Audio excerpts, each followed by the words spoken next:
All right.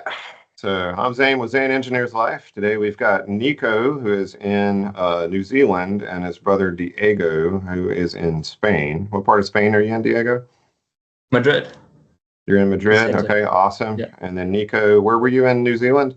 Christchurch. I'm in Christchurch. All right, awesome. So Nico and I talked a little bit the other day. His big question was business or engineering, and then trying to figure out what to do with his mentor and whatnot. Yes. Diego, he mentioned that you were in engineering in Spain and he's looking at going into it in New Zealand, that your dad was an engineer. And then basically we're like, well, why don't we just get Diego on and talk about this some more? So, all right, Nico, Yeah. based on our conversation the other day, what are your first two questions? I went into your YouTube account and looked at some of your content, and you were talking about how the future for the business world is that a lot of boomer businesses are going to be retiring or dying, and they'll need people to go into it. Could you go more into that? 100%. So there is a massive demographic cliff in most of the world, Europe included, the US, et cetera. We've got the boomers, right? The baby boomers, the biggest generation there ever was. And then we've got the Gen Xers, my generation, the smallest ever, right? And then we've got some areas of the world have millennials, right? The US, Argentina, Southeast Asia, et cetera. Basically, there's a demographic issue where we have massive amounts of boomers that are trying to get out of their businesses. They're ready to retire. They're ready to go do something else, right? And there isn't anyone to take their spot because the generation behind them is maybe a third as big, right? So even if every single person of Gen X wanted to take over a boomer business, there still wouldn't be enough. So it creates opportunity for you. And like right now, you literally could go to a business owned by an older person who doesn't have a son, daughter, family, anyone that's currently working there that wants to take it over. And you could come in and say, hey, I want to make you a bunch of money. I eventually want to buy you out of your business, and I want to give you an opportunity to ride off into the sunset and your business continue to operate beyond you. I'll take care of your people, I'll take care of your customers, and I'll cut you a little check for the rest of your life if that's what you want. Yeah. Who's going to say no to that? How do Like, you find them more specifically? okay. How do you find these boomer businesses? Okay, so great question. There's a lot of different spots to go. So there are many search platforms online that you can go to. Let me think. What's the one that just escaped my bizbuysell.com has a lot of examples on the US side. There's similar sites everywhere. You can, I mean, if you wanted online businesses, you can go places like Flippa. There's a lot of different search services, but more importantly is your network, right? Do you have a grandfather or an uncle or someone in your family or your close circle that currently works in a business that doesn't have a clear succession plan? Maybe they're an accountant, maybe they're an engineer, maybe they're an architect, maybe they own a car wash, maybe they have a storage facility that they've managed for 25 years and they're sick of it, right?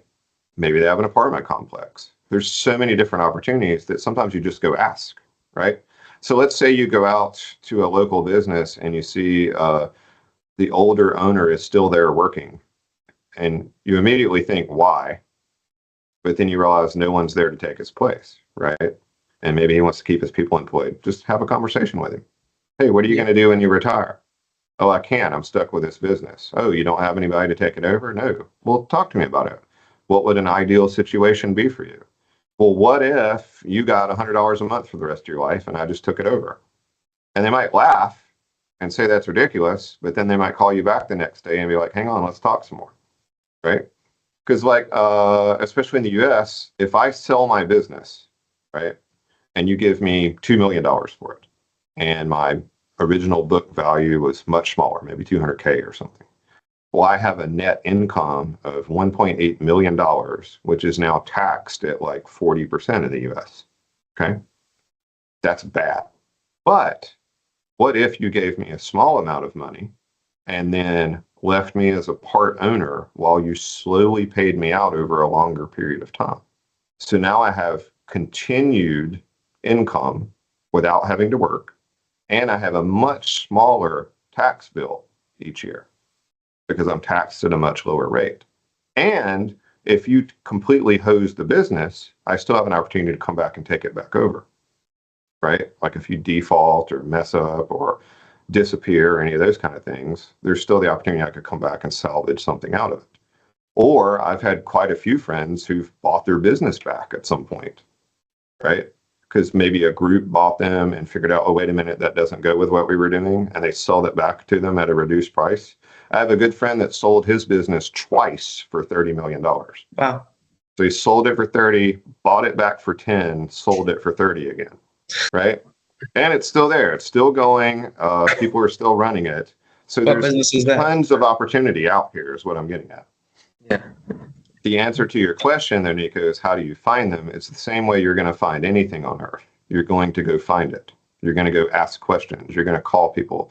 You're going to make connections on LinkedIn. You're going to reach out to people like me and get on calls and then ask them if they know anybody that knows anybody that's looking to sell their business.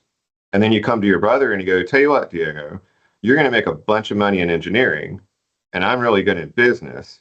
And we can use your money and my business skills to buy this business. And instead of you putting your money in the stock market and it crashing when all the boomers take their money out, we'll have a business that generates lots of money from now on. And we can one day sell it to someone else coming behind us. You know, Zane, you did pull me back to the engineering side after our conversation the other day. You know, I see where you're coming from, the engineering and the business background, and I see what your ideas are, and they resonate. Sure. And the thing is, right now, Nico, you have the opportunity to get the technical skill that you won't be able to get later. And it's the technical skill that can put you ahead of everyone else. Because I guarantee you, there's 75 other dudes who are trying to be this business mogul and make billions of dollars and have a Ferrari and be the next Andrew Tate and all that kind of stuff, right? Like you guys, there's so much poison for y'all on the internet of how easy it is to start a business, and it's not. Like you guys need to be listening to people like Andy Frisella who are actually realistic about what's going on out there and are actually realistic about the amount of work it's going to be and how you actually have to put in effort and do things to create things in life. But if you have technical skill, if you're an engineer and you know how to attack a problem scientifically, if you know how to gather data and create an experiment and learn from that data and change and create a process, dude, you have such an advantage over everyone else, right? Engineers can do anything. You could be a chef. You could run a company. I'm running a company. I didn't know how to do any of this, but I've created a process. And just to give you like a bigger example of that. So one of the things we were doing in our consulting engineering company is we needed more work, right? So we tried to find people that could help us with marketing and sales. Well, everyone says they can do that, but no one knows what the hell they're doing. So we actually created a process as engineers. We built a machine to do marketing. We got help from people who are experts, and we built out this massive marketing machine that led to so much work for us that we had to create whole new divisions where we use other engineers to do the work. Like we had so much work, we can't do it all. So now we sell that work to other engineers. Well, now they can do work for us and they can do more. So now we can sell more. And then we eventually spun it off into its own marketing company. So we have another company now that does marketing for other engineers, fab shops, and all of our customers. And that's just one small piece of the puzzle because we created a process and a procedure and a machine, which is what engineers are really good at doing, right? We just happen to now use it in the marketing world. Like if you backed up for a minute, go to the local restaurant and look at it for a minute. So there's probably only one or two ways to make a taco. And there's probably only one or two ways to make it really fast and well and efficient and good and know it's high quality food, right? And you could sketch that up in 5 minutes. You're an engineer. Go in the back of a McDonald's. They have pictures of the order of everything goes. Guarantee an engineer made that cool drawing and that cool model, right? I guarantee you they helped make that process really efficient so it could make lots of money. And if you have the technical skill and you're a side hustler and you know how to sell and you know how to connect and talk to people, you got the best of both worlds, right? Now you can be me. Do you think I get that in university or by going out there and trying it in the real world? I think you do both. You were saying last time that if there was that 5-year degree where you did the extra year with business, you do it. Do you not think it's more valuable doing it in the real world? It's a great question. And I was telling you the other day, my son had asked that same question. And it was, he wanted to do business in real estate. He was in a big, discussion with his mom because she's college educated, her parents are teachers. Like, that's all you do is you go to university, right? And he's like, why would I waste 4 years when I could get 4 years of experience? Okay, that's a really great question. For him, though, in our state, if you make good grades, you get to go to school basically for free. So she finally posed this to him. She said, well, what if you took business classes, made business connections, and worked at the same time? Now you literally can do both, right? So he's working in some local businesses, looking into connecting with real estate people while he's taking classes in marketing and accounting and business and all those kind of things, right? Hey, that's a great path to take. So for you, if you see an opportunity for business in the industrial and engineering sector, which there's going to be massive amounts of opportunity, then get that engineering degree and start 3 or 4 side businesses. Try to find a business to buy. You can do like a friend of mine. He spent about a year, every single day he made an offer to 3 businesses. And some days he got cussed out because this offer was terrible. Like, hey, I'll give you 50 cents for your $1 million business. And they wanted to fight him, right? But eventually he found someone that said, yes, I need that. Come talk to me. He bought that business, ended up using it as leverage to buy a second in the major franchise, and then eventually took over the entire franchise. So now he's one of the owners of one of the largest window replacement companies in the country. Yeah. What do you think is a realistic timeline? So engineering 4 years. While I'm at engineering, I'm trying to get sales jobs. I'm looking for businesses, boomer businesses to take over. I'm trying to get in the business world while doing my main hours with engineering. And I'm obviously doing my sport as well, which is gymnastics. And then after that, any guidance? Okay, so how old are you? 18. 18. And by the time you finish your degree, you'll be 22, 23? 22, 23, right? And even if you go work a couple of years, you'll be 23, 24. Okay. How many 24-year-olds do you know that have taken over the world and done it all? Not very many, right? Like, Okay. there's not a lot of difference between where you are now at 18 and where you'll be at 24. Yeah. So I think maybe if your question is, hey, is this guaranteed? Well, there's not going to be any guarantee. But I will give you a really good probability because you're doing things like reaching out to people like me on this call, which means you're not afraid to pick up the phone and communicate with people and ask for the opportunity, which means you're going to do really well wherever you go. If we then couple you with technical skill also, oh, you will be unstoppable, right? If you could be 28, 29 years old, be an experienced engineer, have worked in maybe technical sales as an engineer, making 100K, 200K a year, and use that to buy 5 or 6 different businesses that now pay you lots of money every month and are worth a lot of money, would you feel like you accomplished something and be in a good spot? Yeah. How did you do it? How did you said you did engineering? What's that? You graduated at 22, and then what did you do? So I took a longer route. Let's see, I finished high school 18, 19, went to university. I co-opted, and then I stayed and got a master's degree. Yeah. So I got out in 1998, 99, somewhere around in there. Graduated high school in 92, 93. So it took me, 6 years or so to get all that stuff together. So it was a little bit longer timetable. So I was in the, 25, 26 range. I worked for a large corporation, Lockheed, being an aircraft stress engineer. And it was boring as hell, and I hated it, and it was awful. And it was funny because me and all my friends all graduated, and almost all of us went to work for Lockheed, and everyone got to do something cool except for me. My job was boring and awful, and I ended up leaving there and starting work with a consulting engineering firm and helped build out their engineering department and kind of started doing what I'm doing now, and which eventually led to my own company and all those kind of things. So which branch of engineering? Which branch of engineering did you study? My degrees are in mechanical. Most of my work I do is structural in nature. I'm a licensed professional engineer of PE in 40-something states, almost all of the U.S. and province of Canada. So I'm often asked to sign off on structural engineering projects, and we're mechanicals. The cool thing is we literally can do anything. right? A mechanical can do piping, they can do MEP, they can do controls, they could do fluids, they could do structures, they could do bolts and automobiles and maybe even aircraft, right? Because then I was just asking because in my degree that I'm in, it's quite a broad degree. Because in Spain, it's kind of different to the United States, the way they structure their engineering degrees. So, Sure. for example, my one is industrial engineering, but it wouldn't be the equivalent to industrial engineering in the United States because I can then specialize in a certain branch of engineering.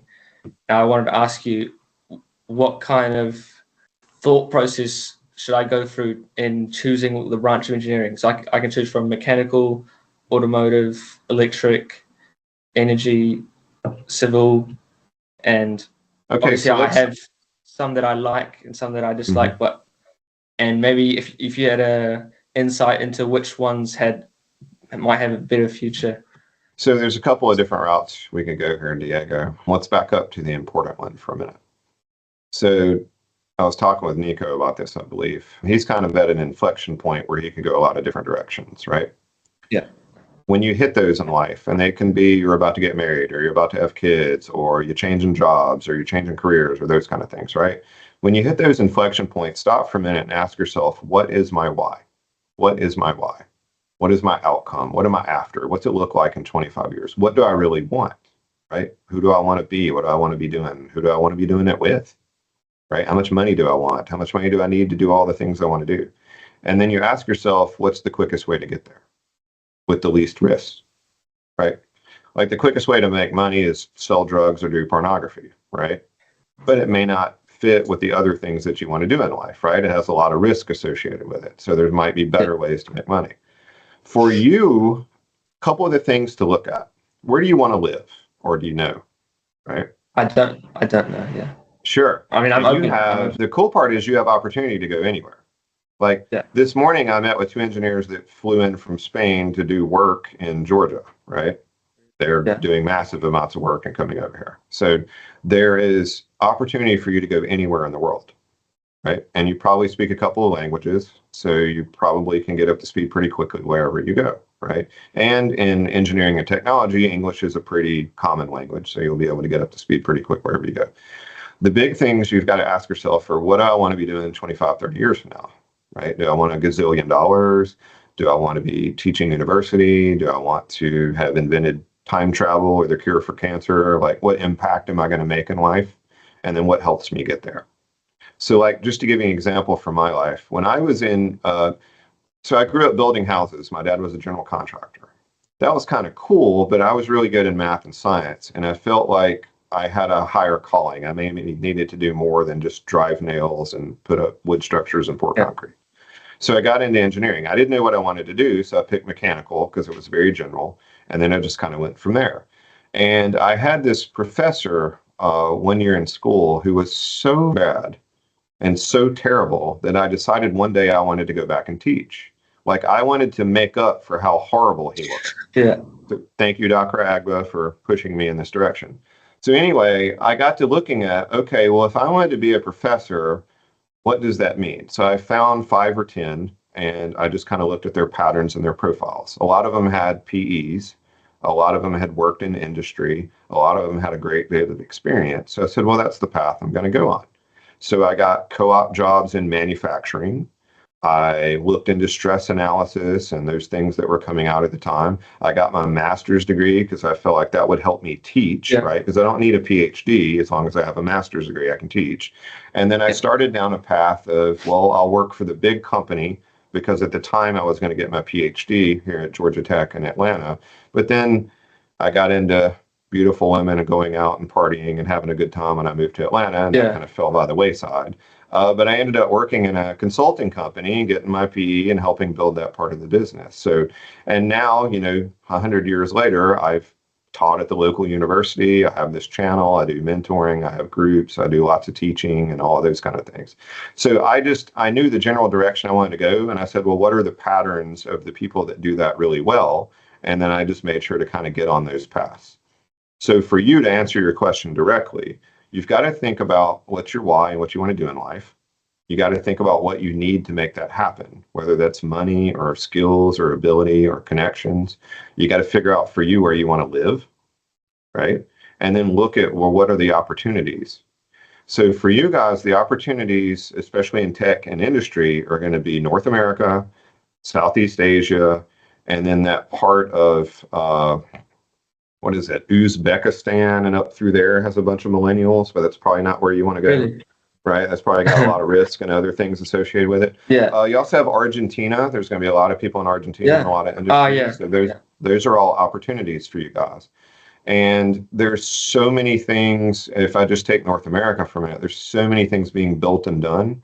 For you guys, if you want to stay in the Europe side, you're running out of people, which means there's going to be fewer people to do it, which means you're going to have to automate it and make it better and faster and build out AI and build out machines to do all the things people have been doing.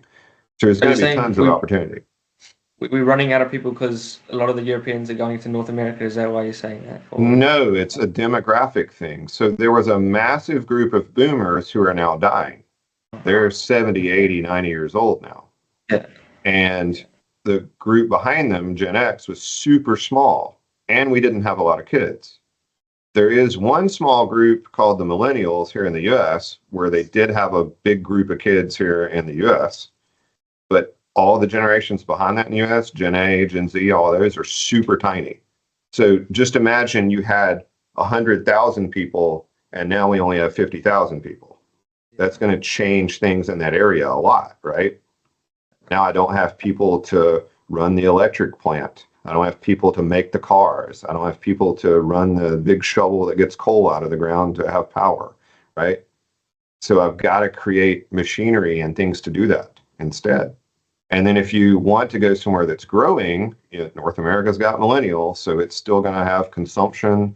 You've got the US, Mexico, Canada has a nice big group of young people that are still having some kids. And so there's going to be lots of consumers. So if you notice all the stuff that went to China, they now are like one of the oldest countries in the world other than Japan. So they're running out of people that are going to be able to run all those manufacturing plants to make the stuff that we buy and the stuff that you use every day and maybe you order from Amazon, right? All those people are going away. So all that equipment and stuff is coming back to North America. How do you and find where they had 100 people running it, we're only going to have 10. So we've got to figure out a way to make a machine that can do it, to build a robot, to make a piece of equipment, to create a process. So there's massive amounts of industrial plants. And what's interesting is tons of the engineering is coming from Europe. Like we have quite a few customers that are engineering in Germany, engineering in Spain, engineering in France. And then they get project management out of Brazil or Colombia or Mexico. And then they have fabricators that might be in Vietnam or Thailand. And then they just bring it all together and put it in North America because that's where the customers are. I was just, because hearing you talk about the different generations and how that influences on the engineering and the amount of people that are taking jobs. I've never really heard anyone talk about it in that way. I was wondering if there was some study or some place you could cite where I could learn more about that way of looking at it. Yeah. One of my favorite dudes that I listen to a lot is Peter Zane. He's got a massive YouTube channel and a whole bunch of books. He says it a whole lot better than I do. Okay. And then I've been listening to him for years, but I just kind of notice it just like in the work that we get it within our company. Yeah. Like we probably get a new customer every few months that their engineer that they have now died, like didn't retire. Yeah. Like that's crazy to even think of, right? And there's so few engineers that many times we'll have a customer that's like, I went down 12 different roads and you're at the end of all of them. Like you're the only one left. And either that means I'm really good or I'm the only one left. And I think it's a combination of both, right? Yeah. Yeah. The other thing is it's not easy to become a PE like in the US. You've got to have an ABET engineering degree. You've got to have 4 to 5 years of progressive experience. You got to take 2 8-hour exams, and then you got to be ready to do really hard work. And not everyone's set up to do that, right? Like me, the other day I was signing off on a flamethrower for a rock concert. Okay, how many people are going to do that? Very few. I saw right? the Machine Gun Kelly one. That was interesting. Yeah, we put him on a zip line and delivered him to the stage in the Cleveland Browns football stadium. And we did it on about Brilliant. 3 days' notice. And I was actually on a beach in Florida when they did the inspection via video camera with one of my guys in Atlanta. Really cool project. And that's the thing. There's the other part of it is like in the US, when you build something, you often have to get a building permit. And in the old days, they had an engineer that worked at the city and he would look through the plans and make sure they were cool. Well, that engineer isn't there anymore.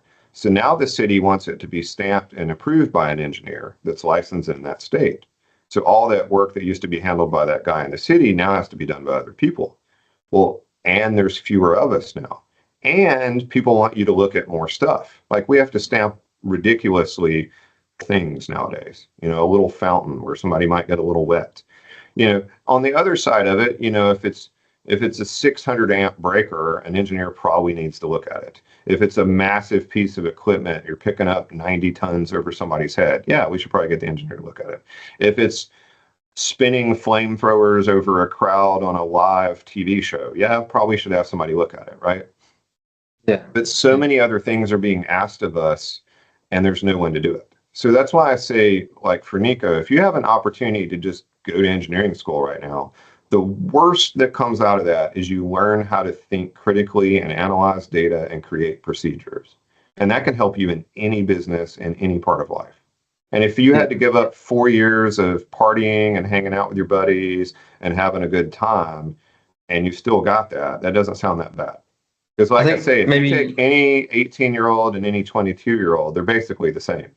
Like you didn't miss anything if you end up wasting those 4 years being an engineer. I think maybe for Nico, because I obviously I don't know what's going through his head, but maybe he might need further assurance or convincing as to why engineering or the engineering degree is what or can really help you with that process, critical thinking, Sure. and why you can't obtain that outside of engineering. I think that's what Nico maybe wants more assurance. Well, let's go a step further. So if you go and analyze the big movers who have changed the world, like name me a couple, Nico, who are they? Elon Musk, Bill Gates. I did watch a video that a lot of the CEOs in the Fortune 500 companies are all engineers. They're all engineers. They're all engineers. Because running a big corporation and solving big problems is a really challenging problem. And who handles challenging problems really well with math and science? Engineers, right? We're really good at that. If you give us some knowns and unknowns and the ability to create some tests and experiments and analyze some data, we're really good at that. We're really good at creating a process to make things repeatable and happen over and over again. We're really good at programming. I was telling you the other day, when I graduated school, a lot of the engineers were hired by Accenture and some of the big consulting firms. And they hired engineers to be programmers because they could teach an engineer how to program, but they couldn't teach a programmer how to engineer. Yeah. And so we're in a lot of different industries. That's another reason there's not very many of us. A lot left in the early 2000s to go sell real estate because you could make a gajillion dollars in the US selling real estate because the houses were inflated. It was before the big housing bubble. And a lot of people just took their engineering degree and built a real estate company because it's just process and procedure and creating a system, right? And that's what we're really good at doing. If you have did you ever take things apart and put them back together as a kid, Nico? Do you build Legos? Do physical things, working on the car, building things, does any of that excite you? My mum would tell me that I would do a lot of that. I like to break things, but I don't know about putting them together. That's the fun part. And that, like, if you guys got nothing else out of this call, I need you to go fail miserably. And I need you to go fail so spectacularly that they name it after you. And I'll give you a great, for instance. So I was teaching a senior design course at one of the local universities. And I had an engineer in the class. And she said, I don't know what to do. I don't think anyone's going to want me. And I said, okay, you're female. You have blue hair. You're a nerd. And you're a really good robotics engineer. Like everyone wants you. Well, I don't believe that. I was like, well, who do you want to work for? And she told me a couple of companies. Now I pulled them up on the screen. I go, well, why don't we call them? She's like, what do you mean? I go, we call them. There's the phone number. She's like, well, how do I do that? I was like, do you have your phone? Like you just dial the number and you call them. Well, it took me a couple of weeks to convince her, and she finally did. And she got an interview with a bunch of other female engineers, and she got to drive a robot remotely at their facility on the call. She ended up going to work for DARPA and ended up, we had a Super Bowl a couple years ago where the FedEx robot delivered the football onto the field. Really? She did that. Wow. And what's really cool about it is about 2 weeks before, she actually crashed it. And she crashed the fender so bad that her mentor made her sign her name on it, that she had done it. So she called me back. She said, you told me to fail miserably and fail so bad that my name was on it. Well, my name is on that robot. Because I need you guys to go out there and just try shit. Because the way to learn something is to fail miserably, because now you know what not to do. Now you have information, right? You guys may remember when the country of India smashed their moon lander into the moon. Do you guys remember that a few years ago? Did you even know they were putting a lander on the moon? So anyway, India was putting a lander on the moon. They lost communication with it right before it landed, and it smashed into the moon surface. And so what was funny is I was in a robotics lab that night, and we were watching it on the screen live. And it was really cool because it was robotic kids getting to see robotic people fail miserably. And I threw a question at him at the end. I said, okay, they just spent $1 billion and they crashed their moon probe into the moon at really high speed and there's nothing left. I go, do you fire everybody? Well, hell no. You just spent $1 billion training them how to not do it, right? Now, if you're going to do it, they're the perfect people to hire because they know exactly how not to do it. So now they have a chance. So that's what I get at. Like, I need you guys to go fail miserably. So like Nico, go make 300 offers in the next 2 weeks with boomers businesses. Hey, dude, I want to buy your business. Ha, ha, ha. No, I'm serious. What will it take? How do I put a package together? What if I gave you $1 a day for the rest of your life? Oh, that's stupid. Get out of here. All right, well, call me when you're interested. And then you hit the guy up next week, and you hit him up next week, and you hit him up next week. And then suddenly one week he had a heart attack and he wants to get out and he needs help. And you're his opportunity.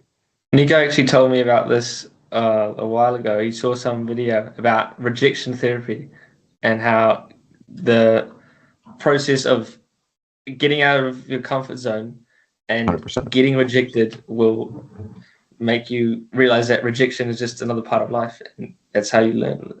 No is one step closer to yes. Yeah, exactly. 100%.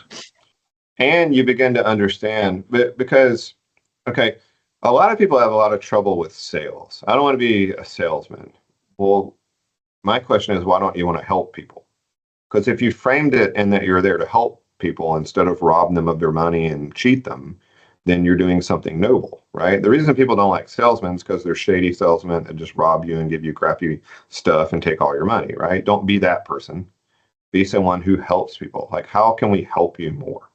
And if you can help them arrive at a solution, you made the world a better place. And since there's fewer of us every single day, we're going to need all of us doing something. Like, at some point, you guys are going to get good, okay? 20 years from now, you both have gajillion-dollar businesses. I need you to teach the next generation. I need you guys to be doing a call like this with kids.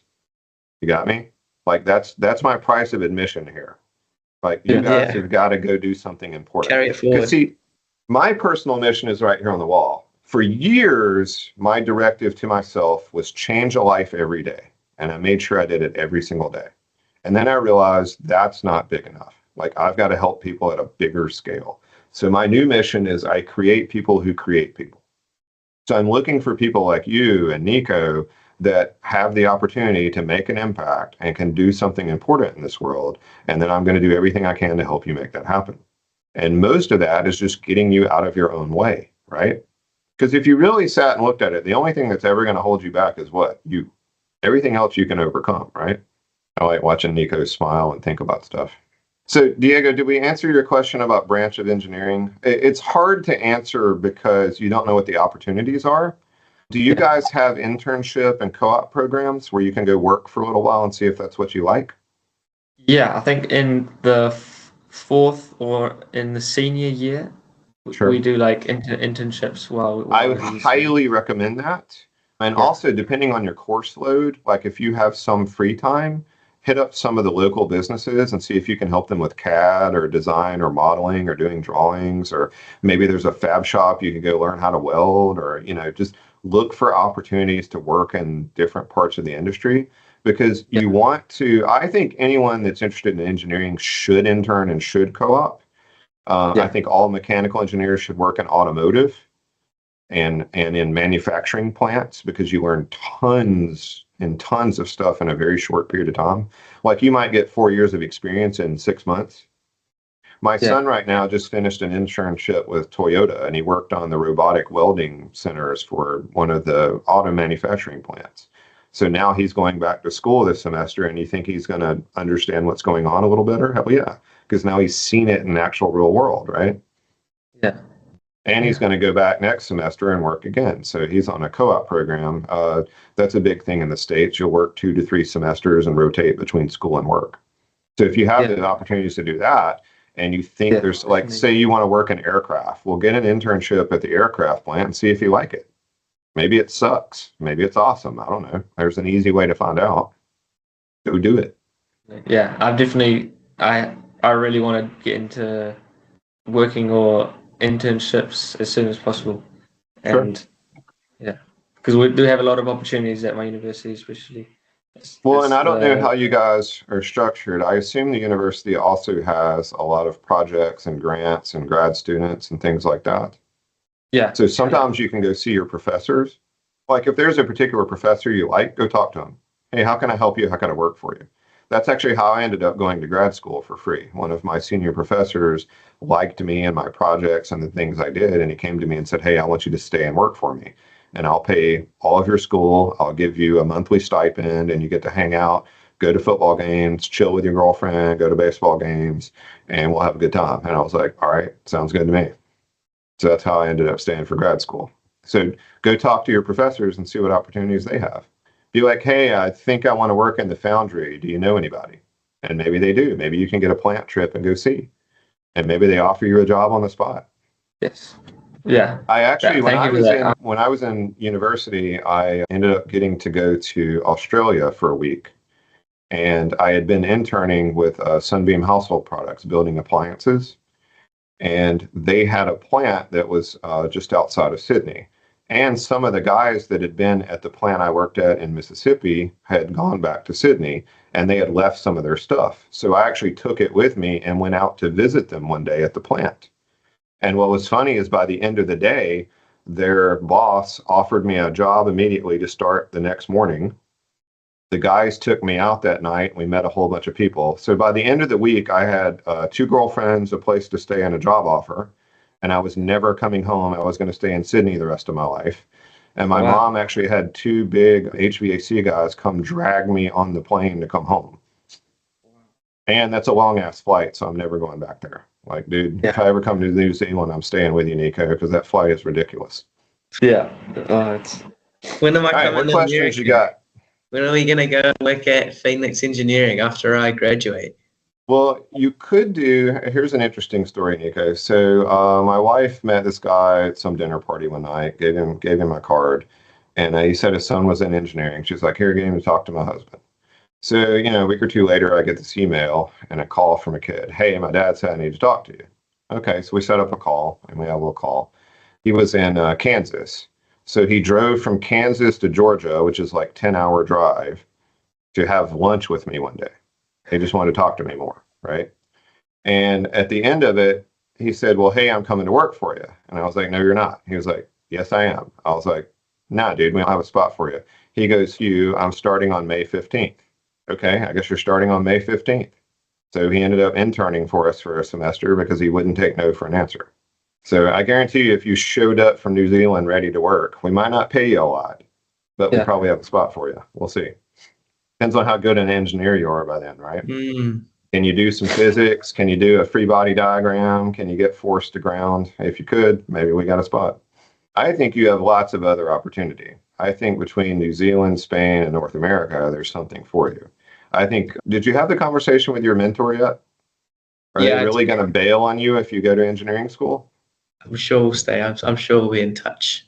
I talked to him, and he said He said, I'll read it out actually. I sent him a little snippet and he said, sounds good, makes sense. I would ask you, why did you stop chasing the AI and choose engineering? Yes, you have more time after uni to start a business at the same time. However, it sounds like you want to factor gymnastics and I think social. I believe uni is 9 to 5 full time, then gymnastics. So yes, you will have weekends too. There is also study. I would do what he said and go talk to another 20 people who are doing what you want to do and get their advice. There's no wrong path, just the path of life. You can definitely pivot along the way. You could go to uni right now and do something later after it's done or at the same time, or take 3 years now doing something and do uni at 21, which is very normal too. A lot of people travel and then come back to uni. Most important, there's no wrong path. Make a decision, don't look back, and pivot along the way. See, that's a good mentor, right? That's someone that's been there and probably had someone that mentored them and helped them as well. Because, I mean, that's a big thing for you guys. There's no mistake that you can make. There's no path that you can go down that's wrong. It's continually evaluating where you are and what you want to do next. And if you get on a path that you don't like, you don't have to keep fucking going. You can stop. Just turn around and go back to the last fork and take the other way. Yeah. Like, you're so young and you have so few responsibilities. Why wouldn't you try everything right now? Yeah. You'd be crazy not to. Now, if you had a wife and 6 kids and things that you have to do, sometimes you have to make a choice. Like I had a call right after I talked with you the other day, and it was a guy who suddenly had kids and had to stop his engineering degree and had to become a dad and get a job and work as a technician and just pay the bills. And now he's back. He has his engineering degree. He's ready to figure out what he wants to do in engineering. And he's like, well, no one's going to hire me. I'm like, of course they are. You have experience. You've built panels and built machines. So hell yeah, you can engineer them. Like everyone needs you, right? Don't let any of that get in your way. So at any point, I mean, for you, you have no responsibilities and you have opportunity. So take advantage of it.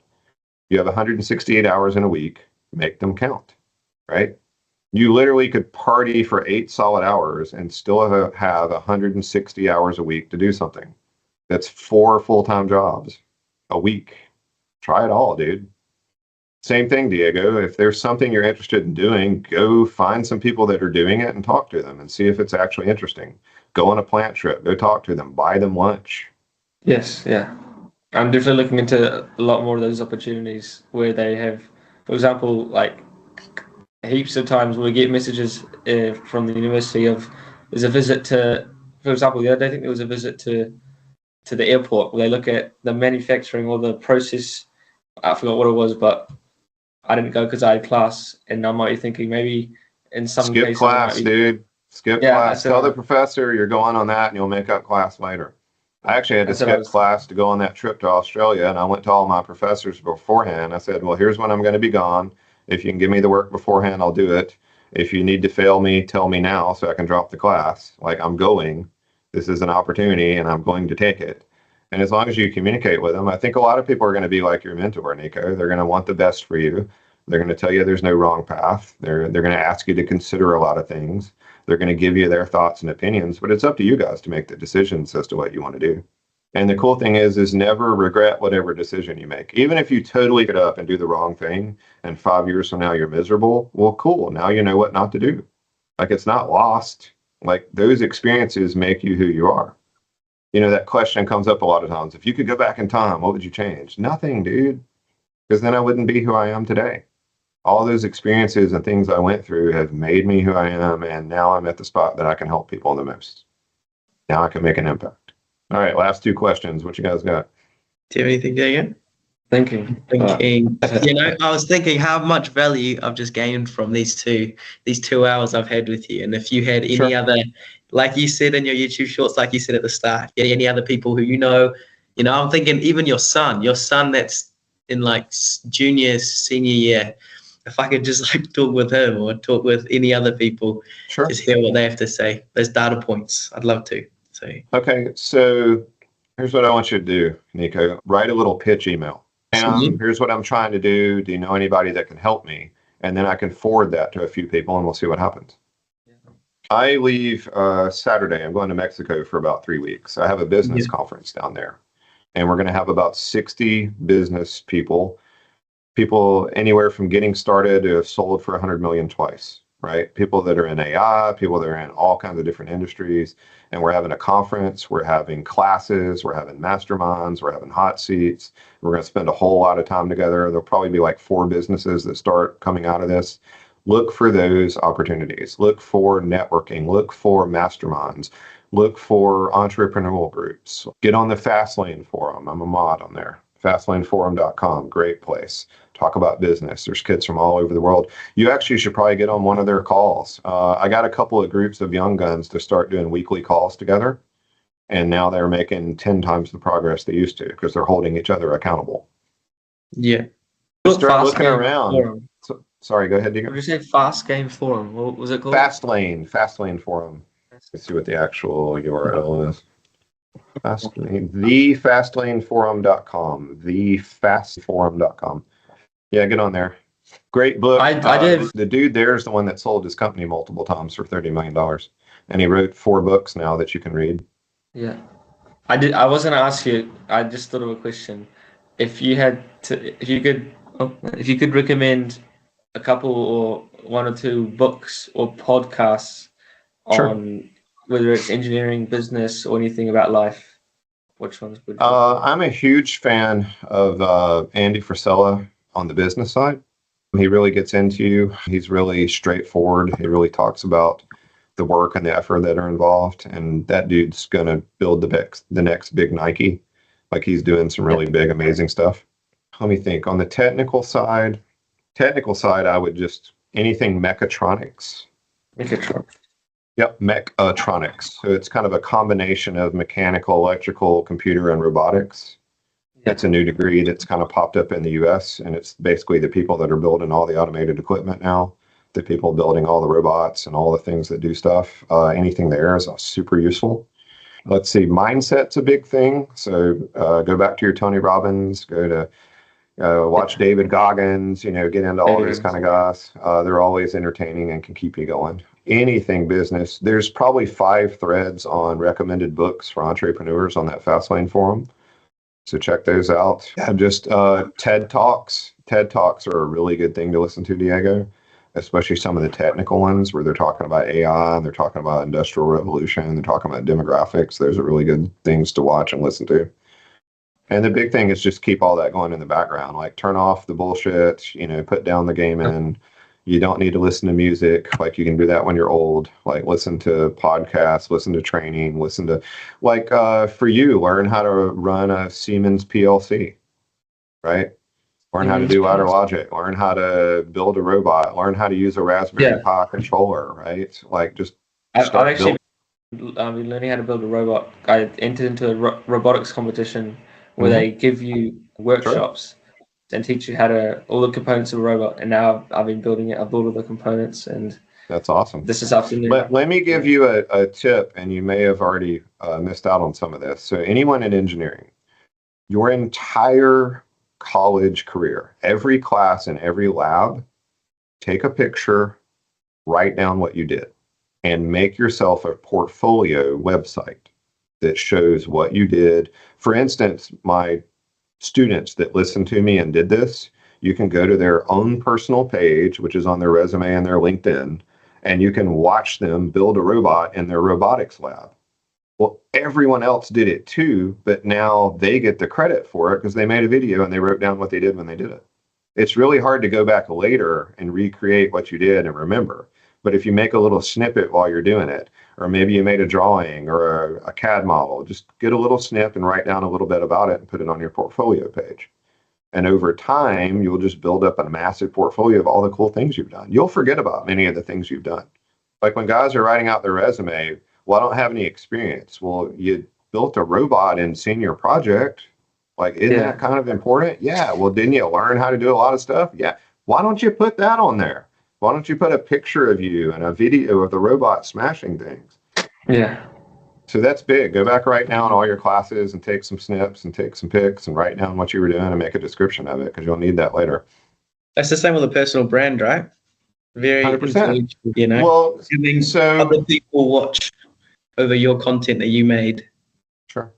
Well, and if it can help other people as well, right? So Mm. yeah, start your own page, or a couple of you, right? Start your own YouTube channel. Just talk about what you got going on right now. Maybe Nico is the new person for I can do engineering and business at the same time. Watch me. And Yeah. then in one clip you're in class learning some physics, and the next you just made $1 million buying and selling shit. Yeah.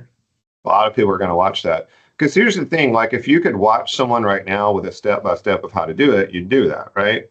And a lot of times you guys fall for people who tell you there's a step-by-step, just give me $29, and then you give them the $29 and you don't get shit because they didn't actually do anything.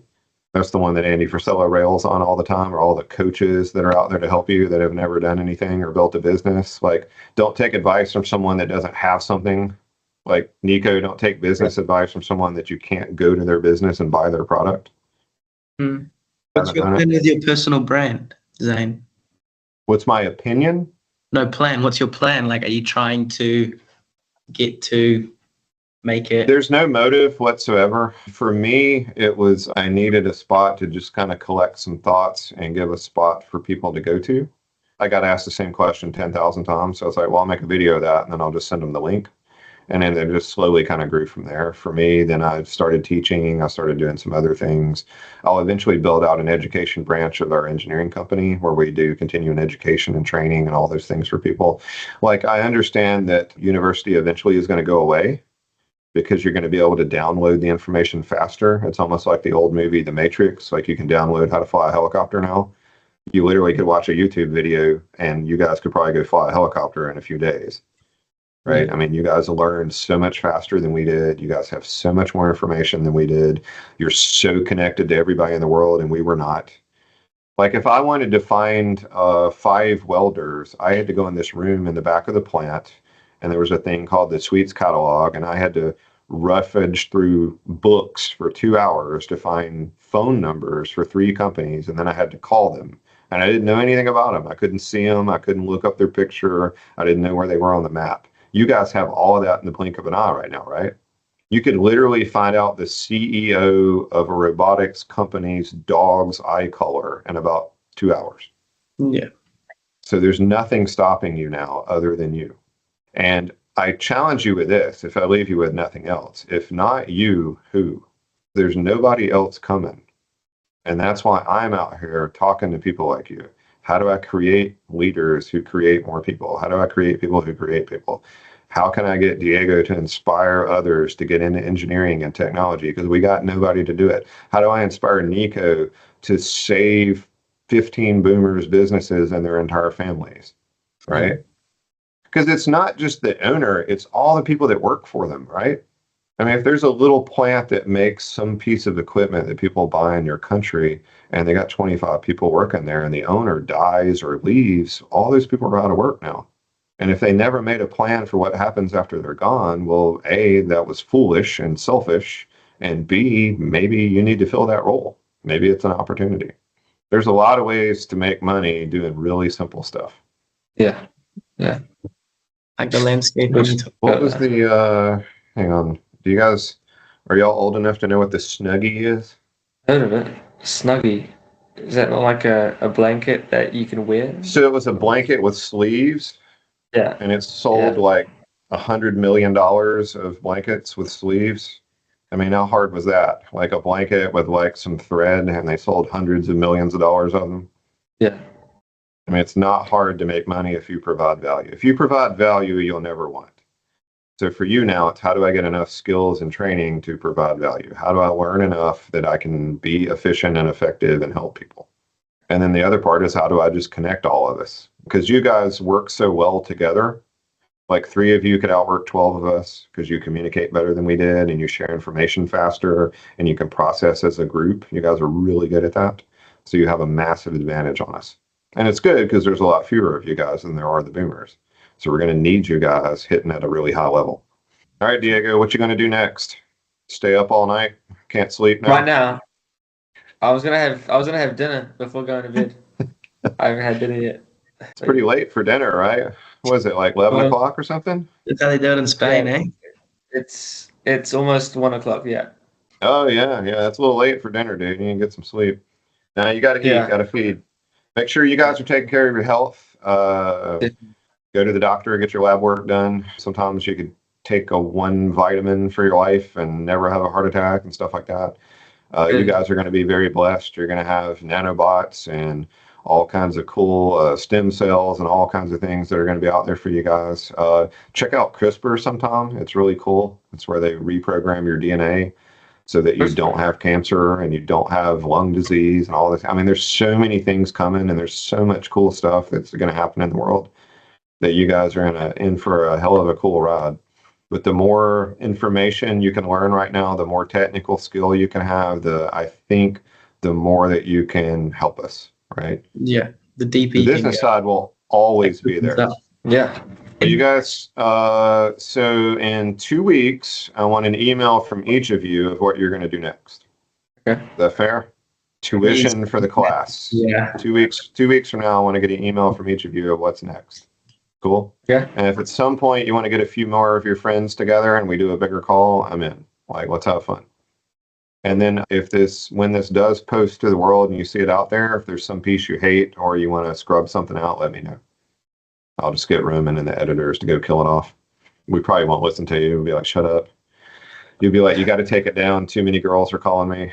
Too many companies are trying to offer me jobs. Yeah. All right. Well, you guys be amazing. Are you going to let him come to Spain, Diego, or you want him to stay in New Zealand? No, I want him to come, but if he gets his engineering degree first, or if he comes beforehand, Sure. he'll decide how he does it. But yeah. Well, he told me you were doing engineering. He and I were having the discussion about engineering versus business. And I was telling him about my two kids. I have an older son who's in engineering, very technical, very good, enjoys manufacturing. And I have a younger son that's more business oriented, real estate, and doing those kind of things and talking to people. And I'm like, well, wouldn't the two of them working together be perfect? So I was like, why don't we get both of you on the call and figure out what we do next? Because even though you may hate each other and want to fight all the time, you're probably pretty strong together because you fill in each other's weak spots and you have strengths that overlap really well. So something to think about. Definitely.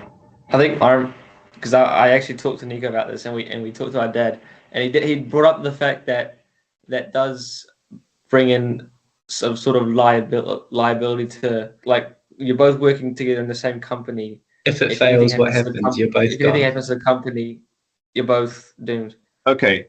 Interesting question. Yeah, let's go down that for a second. Okay. So your dad's an engineer. Yeah. What are engineers trained to do? We're trained to find the bad in stuff. Yeah. We're trained to find the failure spot and bitch about it. Right? That's what we do as engineers. We're negative. We come up with, oh, well, what if this happens? And it might only be a 0.5% chance. Your dad's probably already worried about the asteroid that's going to hit us in 2032, right? Because that's what engineers do. Now, on one hand, he has a point. If you have a major business and you haven't started to take some money out, have insurance, have lines to break the liability, then you're a fool, right? You can set up corporations, you can set up shell corps, you can set up agreements, you can have insurance policies, all those kind of things, right? If you worry about what's going to happen in life, you would never go outside because you're more likely to die in a car wreck in the next 3 weeks than a lot of things on the earth happening, right? I mean, if you were worried about a plane crashing on you, what are you going to do? Stay inside all day? Well, you probably still have a plane crash on you. I mean, if it's going to happen, it's going to happen. But for him, what if the opposite occurred? What if Lavin Industries was one of the biggest corporations on the planet and you guys provided jobs and money and financial ability for everyone in your entire family? Okay. And I bring it back. So there's another, Ed Milet's another great dude to listen to, podcast, Ed Milet. So he put out a book recently, and I think it was called One More. And he talks about, doing one more rep, one more push-up, one more call, one more piece of homework, right? And he has a cool spot in that book where one of his favorite movies was The Matrix and the Matrix series, right? Y'all ever seen that or heard of it? Yeah, I've seen The Matrix, yeah. In that movie, Keanu Reeves is the one, okay? Well, Ed Milet talks about if you go study the big, massive families, the Rothschilds, the Kennedys, the Rockefellers, the people that really changed the world, at every point in that family, there was someone who helped them get to the top. They were the one for that family. And so Ed's challenge to us is, what if you could be the one? So for both of you, what if working together, you change the lives for everyone in your family for the rest of time? What if the combo of you together is stronger than you being apart? Might be worth the risk, right? And even if you guys went into your own thing and completely spectacularly it up, write a book about it. There's so many ways to come back, right? I mean, think about it. There's no one who's done anything worth anything that hasn't failed miserably at least once. And I'll finish with this little story. So the name of my company is Phoenix Engineering. And I realized after a couple of years that was stupid because I was reading about really successful people. And nearly every one of them said, you've never really had a business until you've lost one, until you've failed. And so I was always pissed off that I had picked the great name of a second company as my first. Like Phoenix, rising from the ashes, would have been amazing as a second company, right? Now, the cool part is 20-something years into business, I should have gone out of business 3 different times. Like, there's no reason we're still here. Bad economy, stupid decisions, all that kind of stuff. So for me, we've already redone this 2 or 3 times. So I feel like I've lost this place once or twice, and now we've finally figured it out, and we're making a big mark in the world. So to come back to what your dad was saying, what if he's wrong? Yeah, that's the question. And there's an easy way to find out. Start a company together, and if you hate it and all you want to do is fight, and you can't even have a holiday dinner together, then don't do it. Give it a try. All right. Yeah. There's an easy way to find out. Can you be in the same room together without getting in a fist fight? My 2 sons can't. They literally fight over everything, which is funny as they're getting a little older now and they're starting to get into college. My older one's about to graduate and go out in the world and create a life. Like, they're actually a lot nicer to each other now. They call each other all the time. There's less of a competition between them. They both played basketball. They both did a lot of different sports together. So they were I see highly competitive. Cool quite often. What's that? I see parallels with that. Me and Diego cool quite often, and we used to Sure. fight more to get the heaps. Oh, they still fight to the death on PlayStation. They still fight to the death on a lot of different things, arguing about stuff. But I think over the years, as I've told them, long after I'm gone, they'll have each other, and they need to take care of each other, and they need to be there for each other, and they need to do stuff for each other. They need to push the other one, right? If they see them not doing what they're capable of doing, they need to get on their ass. They need to get in to put a foot up their tail and make sure that they're doing what they need to do, because they need to both make an impact in the world. And I think they will. I think they've seen the impact that I've made and the things that we do with my company and the things I do volunteering, the things that we're doing on this channel. And I think they're going to do something that's important. So I think that's cool. And you guys have that same opportunity, right? How can you help more people? How can you be the one? I think that's a great question for all of us. All right, I got to get the hell out of here. I got to go pack for Mexico. Anything else I can do for you guys? We'll see you in 2 weeks, Zane, on email. Yeah, email me in 2 weeks. Let me know what's up. Let me know if you land in North America. I'll hook up with you somewhere. And next time, I think we're supposed to do Portugal later this year. I don't know if we're going to do Madrid or not. If we do, I'll hit you up, Diego. You got me a place to stay? With grandma and granddad? Depends on how many people I bring. I mean, I'm staying with my grandparents, so I don't know how that's cool. feasible that would be. But yeah. What do they say about What do they say about all this? If you'd ask them these same questions, what would they be saying? Same questions I've asked you. Yeah. Is that? I mean, they don't really know much. So my grandma didn't go to university, and my granddad. Very traditional, They're very traditional. From land, came from a farm. They're definitely came into Madrid. Yeah, they're definitely of the belief five kids. Just like how they did it back in the way back. Well, you had a bunch of kids because it was free labor. My grandma has 9 brothers and sisters, and then So they're very traditional, but I don't know what they would say about this. They'd probably say, as long as my grandma always says, knowledge does not take up space. There's a saying in Spanish, it's saber no ocupa, that more knowledge doesn't consume more space in your mind. Like there's always room for more knowledge. It's the one thing no one can ever take from you. Yeah. Yep. So, it's probably always there. Say. Yeah. All right. Well, you guys be awesome. I'll look for your email in 2 weeks. Y'all have a good late evening dinner and early start to your day, Nico. Appreciate you guys hitting me up, and I'll talk to you guys later, man.